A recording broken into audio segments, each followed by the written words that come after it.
Aziz stadium তো I Tafim Alamgir দর্শক অন্যরা জানান যে বিপিএলের যে কনসার্ট বিপিএল উদ্বোধন উপলক্ষে তিন ভেন্যুর মধ্যে কনসার্ট চলে তার ধারাবাহিকতায় চট্টগ্রামত আগামী হালিয়া অর্থাৎ 28 ডিসেম্বর আগামী হালিয়া শনিবার এন্ড এই চট্টগ্রাম আজিজ স্টেডিয়ামের মধ্যে এই কনসার্টটা শুরু হতে যাব। এই কনসার্টে তো মূলত বিপিএল ঘিরিয়ে বাংলাদেশ প্রিমিয়ার লিগ বিপিএলের প্রতি বছর অন্যরা জানান যে বাংলাদেশ প্রিমিয়ার লিগ বিপিএল অনুষ্ঠিত হইতে হয় বিভিন্ন দেশের তারকা ক্রিকেটার অকল্যান্ড আয় তাহে দেশে তারকা ক্রিকেটার তো অবশ্যই তাহাই তো এই বিপিএল গিয়ে প্রত্যেক বছর যে উদ্বোধন অনুষ্ঠান থাকে এবার একটা ভিন্নভাবে তারা আয়োজন করেছে। এবার তিন ভেন্যুর মধ্যে অর্থাৎ ঢাকা সিলেট এবং চট্টগ্রাম যে তিন ভেন্যু আছে এই তিন ভেন্যুর মধ্যে তারা এবার আয়োজন করেছে বিপিএলের কনসার্ট। তার ধারাবাহিকতায় আমরা দেখছিলাম তো প্রথমে ঢাকার মধ্যে কনসার্ট চলিল, তারপর সিলেটের পর আজ আগামী হালিয়া চট্টগ্রামের মধ্যে এই কনসার্ট অনুষ্ঠিত হতে যায়।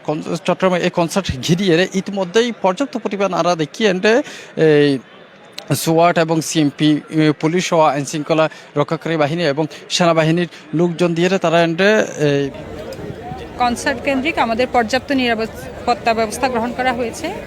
এখানে টোটাল আমাদের 960 জন চট্টগ্রাম মেট্রোপলিটন পুলিশের পক্ষ থেকে দায়িত্ব পালন করবে। তার মধ্যে আমাদের ট্রাফিক পুলিশ ব্যবস্থা আছে, আমাদের ডিবি আছে, আমাদের সোয়াট টিম আছে। এর পাশাপাশি আমাদের এই 960 জনের বাইরে আপনারা জানেন যে র্যাব থাকবে, এপিবিএন থাকবে এবং সেনাবাহিনী থাকবে। তো এটা আমি মনে করি এখন যে নিরাপত্তা ব্যবস্থা গ্রহণ করা হয়েছে এটা পর্যাপ্ত এবং সেই অনুযায়ী আমরা আজকে যেহেতু কনসার্টের আগের দিন আমরা একটা স্কেলিটন ডেপ্লয়মেন্ট করেছি এবং ওই অনুযায়ী আমরা দেখব যে আমাদের কোথাও লুপহোলস আছে কিনা।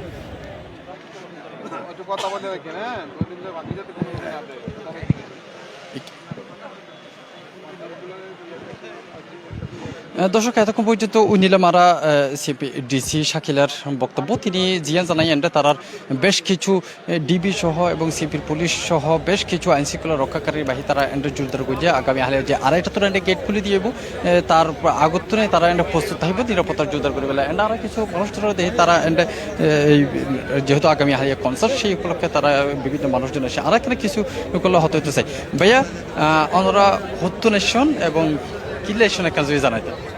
আমরা সেই 2 নম্বর গেট থেকে জি জি কনসার্টের টিকিট নিতে আসছি আর কি। আসলে জি পাইছি, অবশ্যই পেয়েছি। মূলত এইবারের যে চট্টগ্রাম যারা পারফর্ম করবে তাদের মধ্যে কাদেরকে আপনারা গুরুত্ব দিচ্ছেন বা কাদের গান শোনার জন্য আপনারা উদ্গ্রীব হয়ে আছেন? আমরা মেইনলি আসছি অ্যাভয়েড রাখার জন্য। আর আপনি? ফুয়াদ। আচ্ছা, দুইজনের কাছ থেকে দুইটা উত্তর পেলাম। হাবিবের জন্য কেউ আসে নাই? হাবিব ওয়াহিদ। আপনি হাবিব ওয়াহিদের জন্য। আচ্ছা, তাহলে একজন ফুয়াদ, একজন হাবিব ওয়াহিদ, আরেকজন অ্যাভয়েড রাফা। আচ্ছা, তো এখন কি মনে হয় আগামীকাল যে আমাদের চট্টগ্রামে যে কনসার্টটা হতে যাচ্ছে, এর আগে আমরা দেখেছি ঢাকায় ভারতীয় একজন আসা হয়েছিল, তারপর সিলেটের মধ্যে নগর বাউল জেমস ছিল, কিন্তু চট্টগ্রামে অনেকে বলতে চাচ্ছে এখানে তেমন ভালো কোনো শিল্পী নাই। আপনারা কি বলবেন?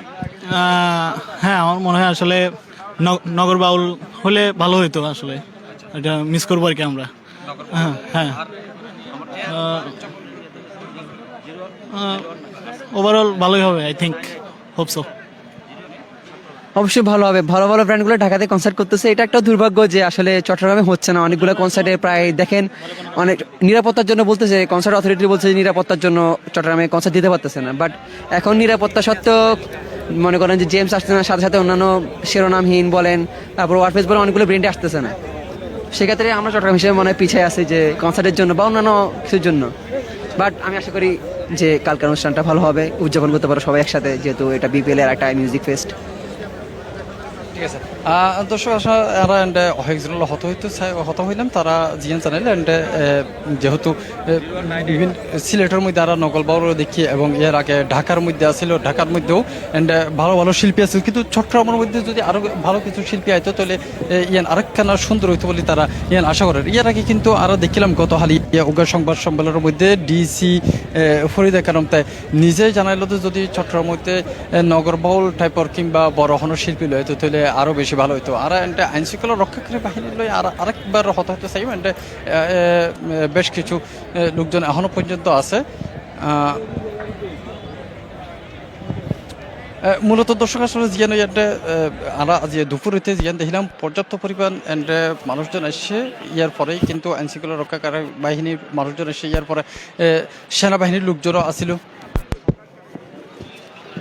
সেনাবাহিনীর লোকজন এন্ডে পর্যাপ্ত পরিমাণ আসিল এবং আগামী হারিও তারা এন্ডে নিরাপত্তা জোরদার করে তাহিব তবে জিয়ান গত হালিয়ে জিয়ান সংবাদ সম্মেলনের মধ্যে জিয়ান জানাই দিয়ে এন্ডে বিসিবি পরিচালক আসিল মঞ্জুর আলম তিনি জিয়ান স্পষ্ট করে জানাই দিয়ে এন্ডে অনেক মোবাইল ছাড়া অন্য কোনো ডিভাইস এন্ডে ঢুকিত ফেরতে ন শুধুমাত্র মোবাইল তাহিব আর অন্য লগে মানিব্যাগ তাহিব এছাড়াও যদি অনেক পানির বোতল লাহন কিংবা এই আর হানোর মধ্যে হেডফোন আছে হেডফোন তাহলে কিংবা অন্য কোনো ডিভাইস যদি ওনার মধ্যে তাহে তলিকে দিবে সাথে সাথে দিবে ইতারা রাখি দিবে এর আগে ঢাকার মধ্যে এই ধরনের কিছু বিষয়ের বিশৃঙ্খলা সৃষ্টি হলে পরবর্তী সিলেটের মধ্যে এই জিনিসটা তারা একখানা আগতনে হয়ে দিয়ে এইবারও আর বারবার অন্যরা গত হালিও জানাই দিয়ে আজিও জানাই দিন হালিয়া আগামী হালিয়া যাবে কনসার্ট হইব আজ স্টেডিয়ামের মধ্যে এবার মধ্যে যদি অনেক মানিব্যাগ এবং মোবাইলের বাইরে যদি অন্য হনো কিছু আইন তৈরি কিন্তু অনুরাতন এন্ড ভুক্তভোগী অপরিব কারণ এন্ড ইতারা আর বেশি কিছু এলাও করতো না তো এতক্ষণ পর্যন্ত আই তাফিম আলমগীর আসছিলাম M Aziz stadium to C+ TV